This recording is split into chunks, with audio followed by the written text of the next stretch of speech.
Hi there, I'm Miss Management and today I'm going to show you some Good Company and Little Big Workshop. They're both factory management games with a production focus and they're both challenging and fun in their own way. Good Company has more of a technology focus, more complex production line options, and is a bit more difficult to master. The objects you create in Little Big Workshop are more general and include toys, furniture and sporting equipment.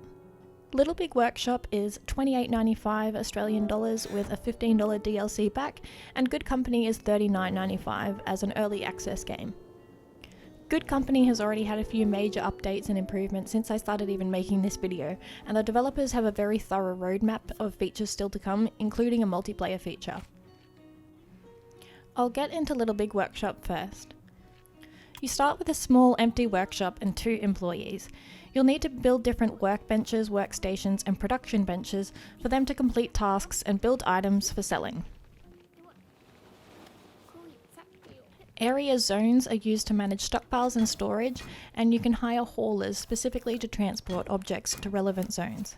When you open the market, this shows items that are in demand and the statistics they need and price trends so that you can determine which items you want to create and how many before the market will change. This is also where you see challenges to create specific items for clients within a time frame. Item statistics are dependent on the materials you select, so you'll need to be conscious of which materials you have unlocked and what machinery you own. Contracts for objects that you're currently crafting are shown on the right hand side so you can easily keep track. The blueprint designer allows you to select which materials you'd like to use for different parts of the objects you're creating. It's also where you'll choose which workstations your employees will use to carry out the tasks. You can select tasks of the same type together and apply them all to a workstation at once. Make sure that the item's attributes meet the market requirements before executing.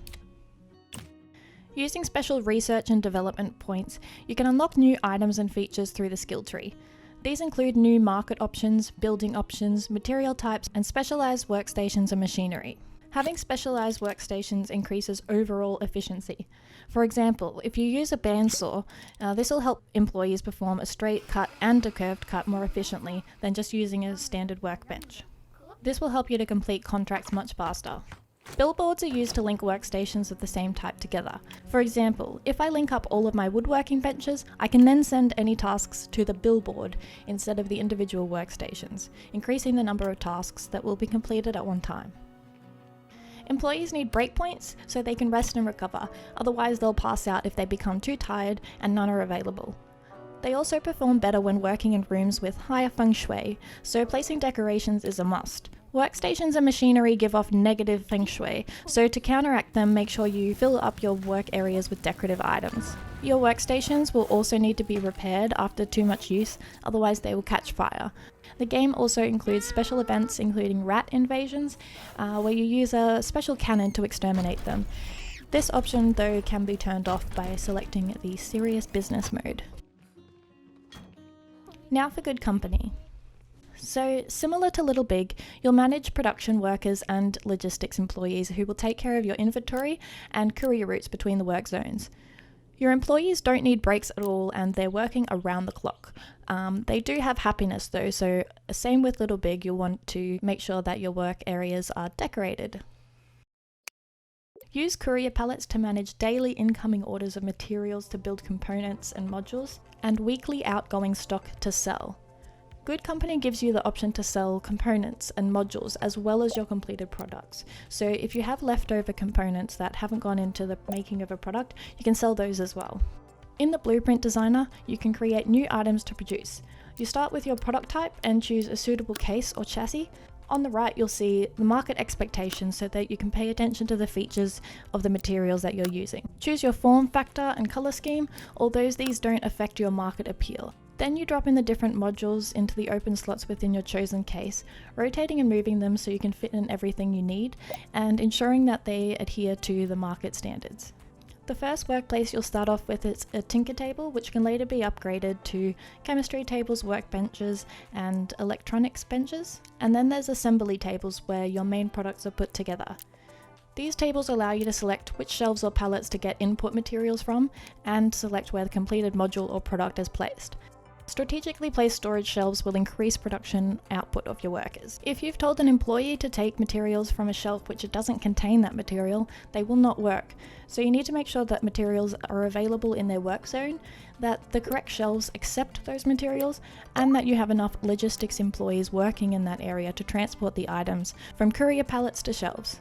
Work zones and courier pallets are used to manage your materials and ensure they travel as seamlessly as possible through your factory. Create courier routes between different work zones to transport items from one area to another, and ensure that you have enough employees working on the courier route. Upgrades can be applied to different work zones, including module focus, a production focus, assembly focus, and logistics boosts. This makes it ideal to separate your work areas so that all employees can receive a boost to the tasks that they're working on. Later, you'll unlock conveyor belts that will further streamline your workflows. Research points are unlocked by analyzing modules at analysis desks and then researching the analysis data at a research desk. Doing this will allow you to unlock new modules and make higher level products. As you make and sell products of a specific type, for example a calculator, the market for that particular product will advance, requiring you to redesign those items with better features and higher level modules so that you can continue to be successful in the market. I have moments when I really feel like playing both of these games despite being somewhat similar. I think that the average player would get a lot more playtime out of Good Company, although the complex logistics that you need to manage can become quite overwhelming, especially when you're leveling up in markets. Although you don't need to manage your employees as much as Little Big Workshop. So Little Big has cute graphics, the needs of your employees are a little bit more important, but also employees will work across many different workstations. I've definitely enjoyed my time playing both of these games, and I really hope that what I've shown you today helps you in some way decide if Good Company or Little Big Workshop is for you. Please like, comment and subscribe, it helps me a lot, and thank you very much for watching the video. This is Miss Management out.